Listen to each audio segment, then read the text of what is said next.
Hello everybody, Arctic here.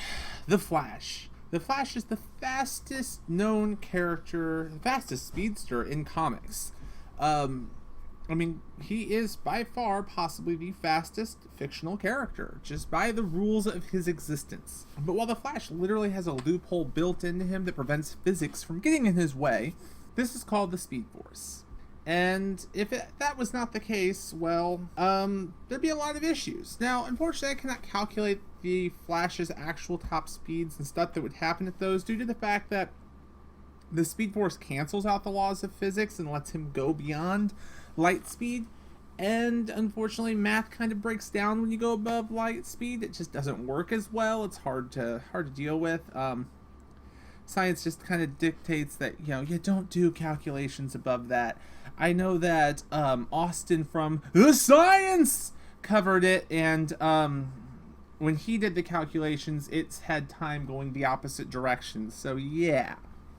Anyways, the Speed Force can be used in various means and by various effects to cause faster than light travel, different things using faster healing and other stuff like that. And basically the biggest thing is it makes him immune to the laws of physics. So what if instead of using the Flash as a target, I take you, yes you, dear viewer, sitting right there, and I give you the ability to run 99% the speed of light. The reason why we're not going to do 100% is because, see, time for you at 100% the speed of light would stop. Once you hit full speed of light, you've got unlimited energy, you've got infinite mass, infinite energy, and you can't stop because time for you has stopped. So it would just kind of not work very well for you to go, all right, let's go to the speed of light. When are you slowing down? Wait. You're never going to age again. You're just going to continue existing until something happens that stops you. So instead, we're going to take this down and we're going to keep you at 99%. Now, the cool thing is we're also going to we're going to do this fun little breakdown of time dilation, how time dilation works. Now, see, what we're going to do is we're going to put you in a vacuum. Now, don't worry about the whole factor in a vacuum and, oh, I can't breathe. I know, you're a silly mortal, and mortals have to have oxygen, so we've got a solution. We're going to put you in a suit. We're going to put you in a suit that basically carries its own air supply, and it still allows you to run at 99% the speed of light. Maybe it's the reason you can't run the speed of light. Who knows? We're not worried about that. Now, you take off, and you're running, and holy cow, I told you to run for 10 seconds, you ran for what you thought was 10 seconds, and a minute passed by for me. Well, this didn't work out well, so we set up a different timer. See, this is the issue of time dilation. So we set up a different timer. I crunch the numbers, and I tell you, okay, run for this time, and you run for what I see is 10 seconds, and for you is 1.41 seconds. 1.4 seconds. In the time that it takes you to run 1.4 seconds for you, it's been 10 seconds for me. That's how time dilation works. The really cool thing about this effect is if you ran for 206 days at 99% the speed of light, you could skip Trump's entire first term in office. Which means if he gets reelected, run for a total of 412 days, and boom, you have skipped everything. You have barely aged. You've aged just over a year, and you've skipped 8. Can we please invent this? I want to be able. That's like forward time travel right there. So now let's go ahead and cover some of this issues that comes with how fast time is going for me and for how slow time is going for you. Now, see, we set you back in the track, and you're running a circuit, and you take off in this vacuum, but, there's a trip hazard. Well, by the time your brain has even noticed the fact that there's a trip hazard in front of you, you're already falling.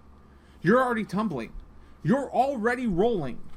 By the time you've hit the ground and the nerve impulses start firing from your body, presuming that this tumble at 99% the speed of light doesn't kill you instantly, maybe we put some really good shock absorbing padding in here. The signal going from your arm to your brain, by the time your brain has realized what's going on, you're already slowing down in your tumble. Your brain is still processing the fact that you're falling and you're rolling across the ground. That's quite literally the issue that you run into here. There is no reaction time. That means all you have to do to be able to beat the Flash is move a part of your body at approximately the same speed as him and go, okay, he's about to run past me. Boom, arm out. Yes, your arm just got torn off, but he's also on the ground. Win-win? Well, if you're a Superman with super strength and arm of steel, you just kind of like did a super hard clothesline. Now let's repeat this experiment outside of a vacuum to see why we initially did this in a vacuum. So we set you on a racetrack running around in a circle, and you start running and there's a white flash and we're dead. Let's rewind this and see what happened, because oh, that was bad. So what happens is as you go to take off and you start getting up to speed, all of your particles are colliding with the air particles in front of you, and as this energy gets up and everything, well, suddenly the air particles that are creating a friction across your skin stop, heating up your skin, stop creating friction and moving out of the way, and instead start to cause nuclear fusion with the particles that make up your body. And when the first one happens, nuclear explosions start happening all over your body, causing more fission, causing more fusion, causing more explosions. And by the time anyone's had the chance to realize what's going on, there's a crater. We're dead. Anybody nearby is dead. There's a hole in the ground. We have all been vaporized.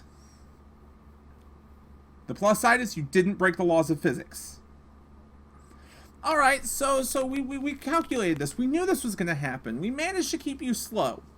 We managed to say, okay, let's keep you down to this speed. And you take off running at, you're running low enough speed that you're not going to start fusing with the particles in front of you. Well, now, if you ran too close to someone, they're going to die.